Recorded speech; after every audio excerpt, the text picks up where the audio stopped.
Hello guys, welcome back to my channel. Welcome back everyone. Thank you sa mga palaging nagla-like, nag-share, nagko-comment sa mga readings ko. And thank you sa mga nag-aabang. Welcome. And sa new subscribers, thank you for subscribing my channel.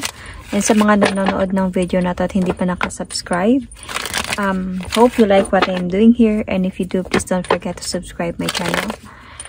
And tap that notification bell and get notified. So, I'm going to do another reading. General love reading. So, let's see kaninong story to. Sino maka-resonate dito.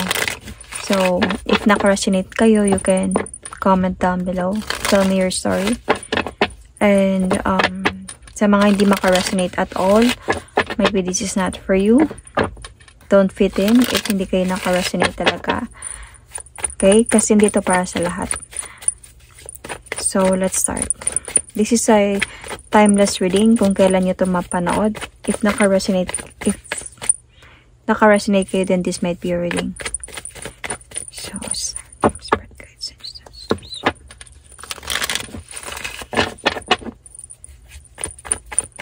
Kaninong story to?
The bottom of the deck is the Two of Pentacles.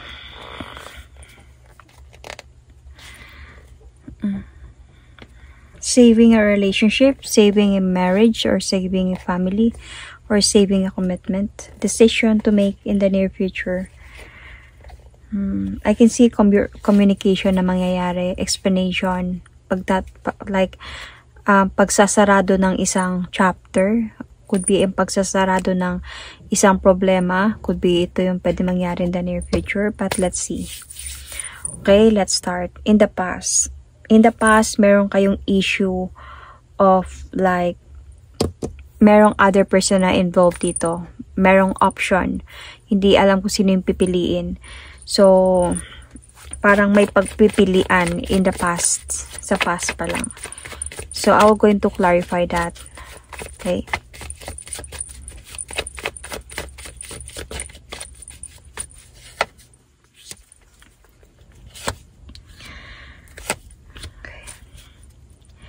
So, feeling ko, may tinago. Matagal na kayo ng person na to.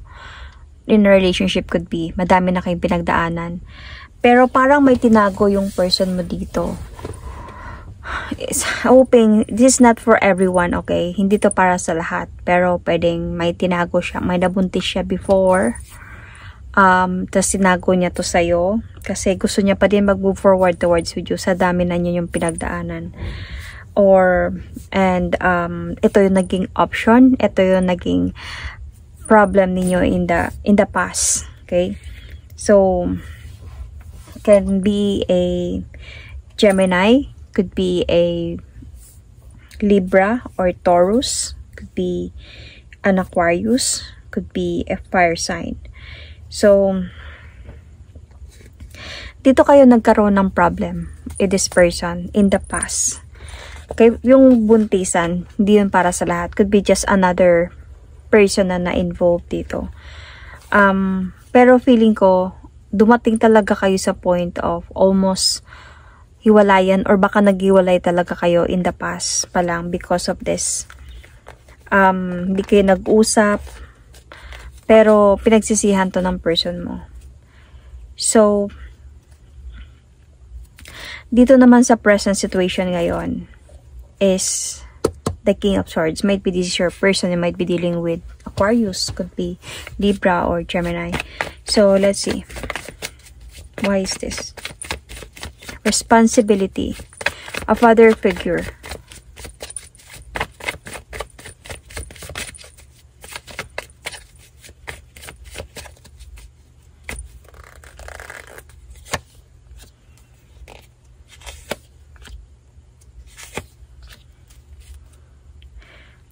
Naghiwalay ata sila nito.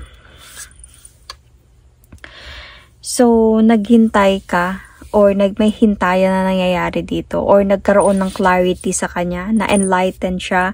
Siguro nung time na naghiwalay sila, nung naghiwalay kayo in the past, dahil siguro may nangyari. Tapos, in this present situation, andun sa point that might be that person walk away emotionally to that other relationship to come back to you. Okay? Para bumalik siya sa'yo. Hindi sila naging okay nung person na yun. So, babalik siya sa'yo or bumalik siya sa'yo to save your relationship again, ulit. And, dahil alam niya before, nung naghiwalay kayo, naging unfair siya. Alam niyang nasaktan ka. Alam niyang mali yung mga ginawa niya. So, ang nangyari dito is your person, hindi siya parang ando siya sa point na hindi kanya nakalimutan. Hindi din siya gumive up. It's just that, hinayaan na lang. Tinignan ko anong pwede mangyari. Until sa point na naghiwalay sila. And, dahil siguro hindi pa siya nakamove on from you. Kaya, wanted to come back to you. Kaya nangyari to sa kanila. Hindi sila naging masaya. Pero there is a possibility na nagkaroon sila ng responsibility nito, person na to. But he cut off this present situation because your person wanted to come back to you. So, I can see that your feelings here is trap. Okay? Parang trap ka sa sitwasyon ngayon.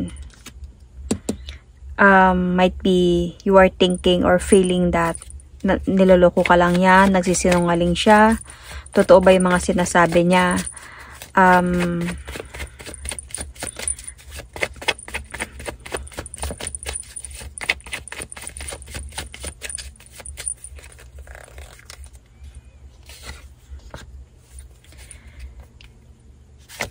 meron kang feeling of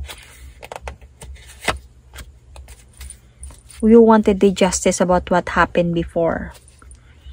Pero as well as you want yung pangarap ninyo before na magkaroon ng masaya, kompleto, nagmamahalan ng totoo, na isang commitment towards to build a family.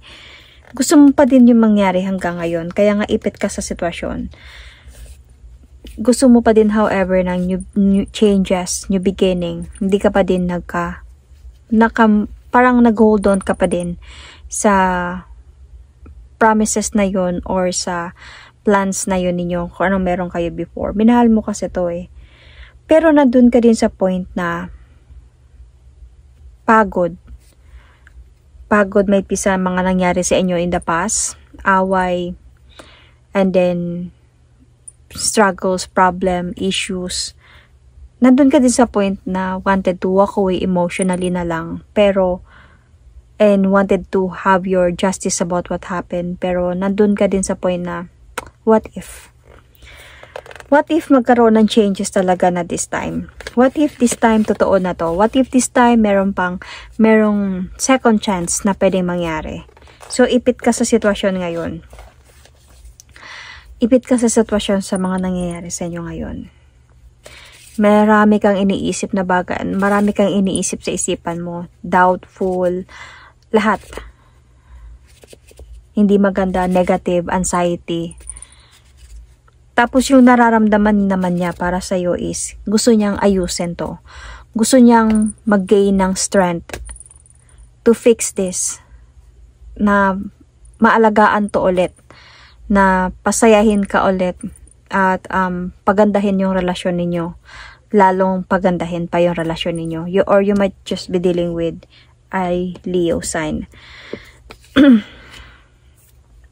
Ito yung feeling niya, pero sa feeling mo parang madaming mga bagay kang mga iniisip. Of course naman sa nangyari sa'yo in the past, 'di ba? Sa ginawa niya sa'yo in the past. Pero madaming talagang negative thoughts sa'yo, sa mga nararamdaman mo ngayon.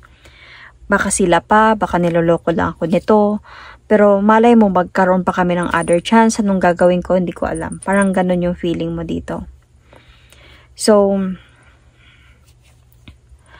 what is the positive vibe here is to think, to have space for on your own muna. Huwag ka muna mag-decide ng agad-agad. Bigyan mo muna ng space yung sarili mo. Mag-soul searching ka muna to find the enlightenment, the right path, the right decision that you're going to make. So, bigyan mo muna ng time yung sarili mo na mag-isip. Kasi pag ito naman siya, na bumabalik siya sa'yo, kung totoo talaga siyang bumabalik sa'yo, kung totoo yung nararamdaman niya na gusto niya nang ayusin yung sa inyo, gusto niya nang ayusin kahit alam niyang medyo mahirap, medyo tricky, pero gusto niyang itry, yun yung feelings niya. So, if totoo yung feelings niya na ganito, kaya niya magtiis, kaya niya maghintay. Kung you want a space to think about this decision, kasi hindi madali yung mga nangyari sa'yo. So, ito yung kailangan mong mangyari, ito yung kailangan mong gawin to have a positive thoughts, positive decision in this situation na meron kayo ngayon. So, sa negative naman is yung agad-agad mong i-end itong cycle na to without thinking, you know? Because you never know. Kasi dito sa nararamdaman ng person mo, dito sa nararamdaman niya, gusto niya talagang ayusin to eh. Gusto niya talaga na maglakas ng loob, na itry to fix things. Yeah, may mga issue na talaga dito. Pero, wag mong agad-agad na pagdesisyonan. Well, depende naman sa kung ano yung decision mo. Pero, think first before you decide to end some cycles, to have changes in your life. You never know, 'di ba? Mahal mo naman kasi siya eh. So, bago ka gumawa ng decision, mag-isip ka muna ng many times ng deep para hindi mo pagsisihan kung ano man yung madidesisyonan mo. Okay, so I can see also sa hope mo dito is yung pagbabalikan. See? Gusto mo din naman na magkabalikan kayo. So, wag ka muna agad mag-decision to end a cycle na umalis ka na agad to have changes in your life without thinking. Kasi you want din na magkabalikan kayo at magkaayos. Ito yung hopes mo eh. You are manifesting this relationship na magkaroon kayo ng maganda, kompleto, and totoong pagmamahal to build a family or something like that. Gusto mo itong mangyari. And until now, gusto mo pa din siya mangyari. It's just that nag-doubt ka dito. Madami ka mga bagay na iniisip dahil sa mga nagawa niya sa'yo before. Dahil sa nangyari before. Lalo na if may nabuntis siya before. So, this is your hope. And your fear here is baka aalis na naman siya. So, yun yung takot mo. Paano pagtanggapin ko siya ulit? Baka alis na naman siya. Lalo na pag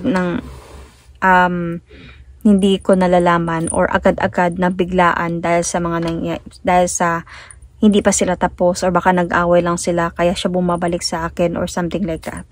So, baka aalis naman siya. Yun yung takot mo na baka may umalis na naman. It's either siya or ikaw. So, pero what you really want here is a marriage. Feeling ko, before, matagal na kasi kayo eh. Madami na kayong pinagdaanan nito. So, ito pa rin yung gusto mong mangyari. Ito pa rin yung gusto mong mangyari sa relationship ninyo. That this person will going to offer you engagement na kasal. Yun yung gusto mo. Yun yung aim mo sa sitwasyon na to. You're manifesting to come back and the marriage. Kaya, ito yung mga nararamdaman mo. Doubtful ka and on and off yung feeling mo dito. Gusto mo na hindi na may takot ka na gusto mo. Kaya, gusto ng tarot dito na pag-isipan mo muna lahat ng desisyon mo bago ka mag-desisyon. Kung ano man yun, aalis ka man or to have a changes na talaga with this person again. Para hindi mo pagsisihan kung ano man yung decision mo. Okay, so, of course, what you need to avoid here is the cheating. So, before anything, before mo, example, bumabalik na siya sa'yo. So, before mo siya tanggapin, before mo siya kausapin, or before kayo magkaroon ng communication about what happens sa inyong dalawa, okay, heart-to-heart communication, make sure na hindi na wala ng halong cheating yung sitwasyon na yun. Ito yung i-avoid mo. Okay? Kailangan mo muna unahin na malaman kung totoo ba talagang wala na, clear na siya, totoo ba talaga na kaya mo na akong ipagmalaki, kaya mo na ako ipagmalaki sa lahat, na alam ng lahat na tayo ulit, ganyan. Kasi ang dami na nating pinagdaanan eh. Tapos biglang may dumating, biglang nagbago ang lahat. So, kaya mo na bang akong panindigan or ipaglaban at wala na ba talagang cheating na mangyayari? So, ito yung dapat i-avoid ninyo sa relationship ninyo. Yung cheating. If ever, ito nga talaga yung gagawin niya sa'yo. Yung mag-o-offer talaga siya sa'yo ng new beginning. Or tatry niya talaga yung best na i-fix yung problem ninyo. Of course, dapat niya din na i-avoid yung cheating na to. Dapat hindi na to mangyayari. Kasi, nagtiwala ka balik sa kanya para maayos yung relasyon ninyo with your doubts here. Example, nag-decide ka talaga na bumalik sa kanya. So, nagtiwala ka sa kanya tapos gagawin niya lang to ulit. So, ito yung i-avoid both sides even, especially sa person mo. So, ano yung fact dito? Mahal ka ng person mo. Minahal ka niya before, natukso siya, may nangyari. Hindi ko alam kung ano yung sitwasyon ninyo. Baka naging LDR kayo, yung matagal na kayo, tapos naging LDR kayo dahil nagtrabaho yung isa sa malayo. Tapos may nangyaring ganito. Natukso. Okay? So, pero minahal ka talaga ng person na to.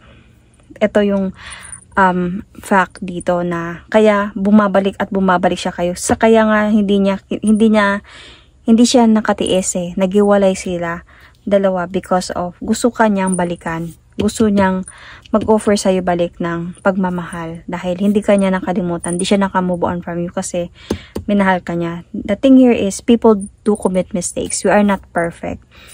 Nagkakamali din talaga tayo kaya nangyari to. Okay? Natukso siya talaga.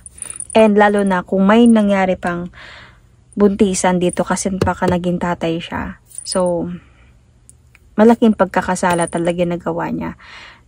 Pinagsisihan niya talaga yon. So, the thing here is, yung other people here, nagkaroon na pa talaga ng clarity sa'yo about that other person na na-involve. Meaning, alam mo, hindi to naging sekreto sa'yo. Nalaman mo, kaya nga naghiwalay kayo. So, nalaman mo, kaya naging ganito kayo. So, kaya ito yung feeling mo, doubt ka, madaming jealousy, madaming mga anxiety, madaming mga anything negative thoughts sa'yo dito. Kasi alam mo, na siguro kilala mo yung babae or yung lalaki. Siguro nakilala mo siya or nalaman mo. As in, clear sa'yo, nagkaroon sa'yo ng clarity about this. So, yun yung sobrang impact sa'yo na masakit kaysa sa yung nag-iisip lang or walang any evidence. Meron, nakita mo talaga or baka sinabi niya talaga sa'yo. So, what you need to do here, ang action to take if ever this person is already serious sa'yo, sa pagbabalik niya sa'yo, okay? Kailangan talaga na magkakaroon ng kasalan. Kasi yun naman yung aim ninyo dito eh. So, yun yung aim ninyo. So, ito yung dapat mangyari. So, dapat ngayong sa pagbabalikan ninyo for the second chance na binigay sa inyo is tuloy-tuloy na dapat isa na yung goal ninyo from what you aim before. Okay, sa relasyon ninyo before, dapat papunta na talaga kayo sa marriage para at least peaceful na yung pagsasama ninyo. Okay, pinakasalan ka talaga. Ito yung dapat na action to take para maging fully okay na yung sitwasyon. Hindi naman sabi na pinaka-okay. Madami pa din struggles na mangyayari. Pero at least, you know, ito yung mapuprove niya talaga sa'yo na mahal kita. Ito yung pinangarap natin before. And mahal kita, nagkamali ako. And ito nangyari sa atin ngayon. And hindi ako nakamove on. Gusto kong bumalik. Gusto kong iparamdam sa'yo, ipakita sa'yo to prove you na seryoso na ako this time sa pagbabalik ko.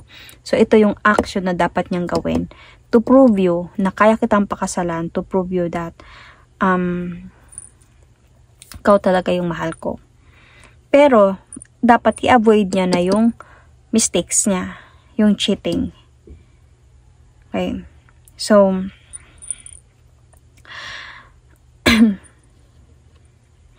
the thing here is, ang hindi nyo alam dito, okay? Naka-focus tayo sa kanilang dalawa, 'di ba? Ang hindi nila alam dito, paano yung naiwan. So, ito yung naiwan ngayon. Pero feeling ko dito sa naiwan, naging practical siya. So, doon sa naiwan, could be this will going to happen in the near future. Baka ito talaga yung pwede mangyari. Ito yung aim nyo, baka sa pagbalik niya, mag-offer na talaga siya sa'yo ng marriage. Magiging seryoso na siya, and ito na yung i-avoid niya, yung cheating. So, yung naiwan niya, see, may mother figure to eh. Ibig sabihin, may nabuntis talaga siya before. With this Empress card. This is the pregnancy card. So, the unknown factor here is the ex, yung naiwan. Pero feeling ko dito sa kanya, this person did understand, and naging practical siya to move on from the situation. So might be, this is really like, meant to be. You know? Yung pinadaan kayo sa struggles na mabigat to the point na meron talagang nangyaring hindi lang basta hiwalayan lang, pero responsibility na nag-hold sa kanya. Ito yung parang sobrang bigat. Siguro sa dami ninyong pinagdaanan, ito yung pinakamabigat na problema na pinagdaanan ninyo dahil sa may bata na involved dito. So the thing here is, because you are meant to be, the other person, naging practical siya to walk away. Kasi dito pa lang, hindi siya naging masaya eh, yung person mo sa kanya. And duhamantong talaga sa point na nagaway sila and naghiwalay sila dahil gusto niyang bumalik sa'yo. So binitawan niya. Maybe na near future, maintindihan niya yung sitwasyon. Na hindi talaga sila. So, the outcome of this, the future outcome of this relationship. So, kailangan nakafocus na kayo sa relasyon ninyo with the 8 of Pentacles. Nakafocus kayo sa goals ninyo, sa future ninyo, sa aim ninyo, sa action na gagawin ninyo, sa mga nararamdaman ninyo, sa i-avoid ninyo. Okay? Dito kayo na nakafocus sa future ninyo together to have a happy relationship. So, ito yung aim. So, to have a happy, to build a family, and until sa kung hanggang kailan. Okay? So, this is the reading. Might be in the near future, hanggang sa makafocus lang kayo sa mga positivities ng relationship ninyo, hanggang sa kung ano man yung darating na other pagsubok sa relasyon ninyo is kaya ninyo dahil sa pinaka worst na problem na pinagdaanan ninyo ay kinaya ninyo or kakayanin ninyo dahil ito yung mga possible na mangyayari. So, kinaya ninyo. And ano pa kaya sa next na struggles na darating sa inyo or trials na ibibigay sa inyo, 'di ba?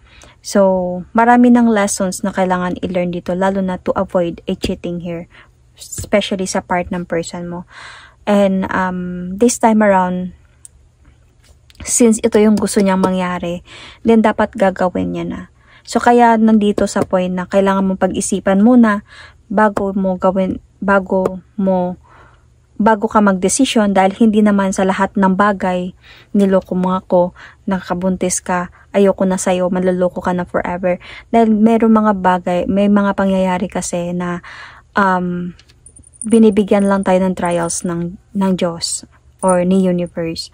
Binibigyan lang tayo ng trials to see kung prepare ba kayo dalawa na to go towards the future.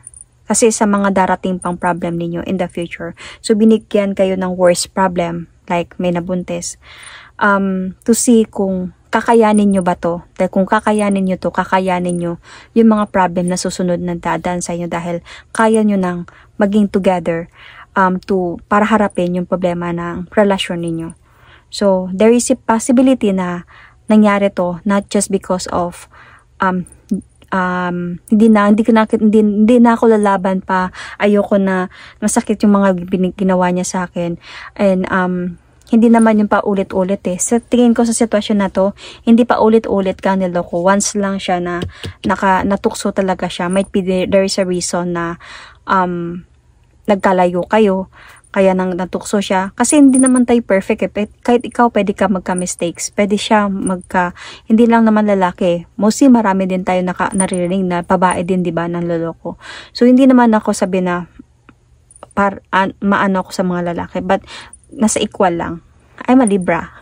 So, bago ka mag-decision, isipin mo muna kasi pwedeng you are meant to be. And then, kaya wag ka muna agad na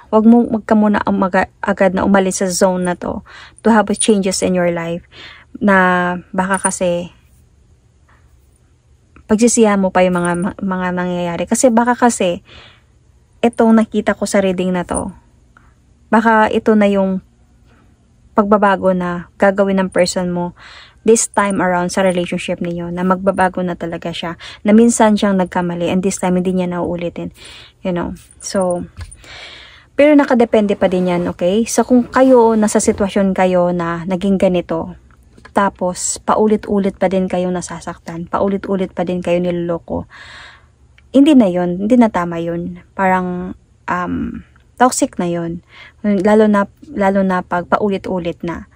Kasi dito nakita ko minsan lang naman pag nakikita ninyo na parang nagsasacrifice na kayo masyado, nandyan pa din kayo sa relationship, na feeling nyo kayo na lang yung nag-hold on, na feeling nyo kayo na lang yung gumagawa ng paraan, kayo na lang yung nag-e-effort, and siya is parang minsan okay, minsan hindi, and mostly hindi. So, you need to think already. You need to step back, could be. Dahil, syempre, yung lalaki naman kasi, pag mahal talaga nila yung isang babae, sabi ko nga sa mga clients ko na, ang lalaki hindi makatiis sa babaeng mahal niya. Pag mahal nila yung babae, hindi titiisin ng 4 months, hindi titiisin ng 1 month. Siguro, doon sa point na 1 day, 2 days, kakausapin niya na yung babae. Kasi mahal niya, hindi niya matiis yun. So, kung tiniis kayo ng 4 months already, 5 months, na without chatting, without any communication, so kaya niya kayong tiisin pa kung babalik siya sa inyo. So, pwedeng mangyayari yun ulit. So, yun, ibang usapan na yun, 'di ba? So, anyway, you might be dealing with Capricorn, Taurus, as I said, Gemini, Virgo, you might be Capricorn, you might be dealing with Sagittarius, Sun, Moon, Rising, Venus, both sides, okay?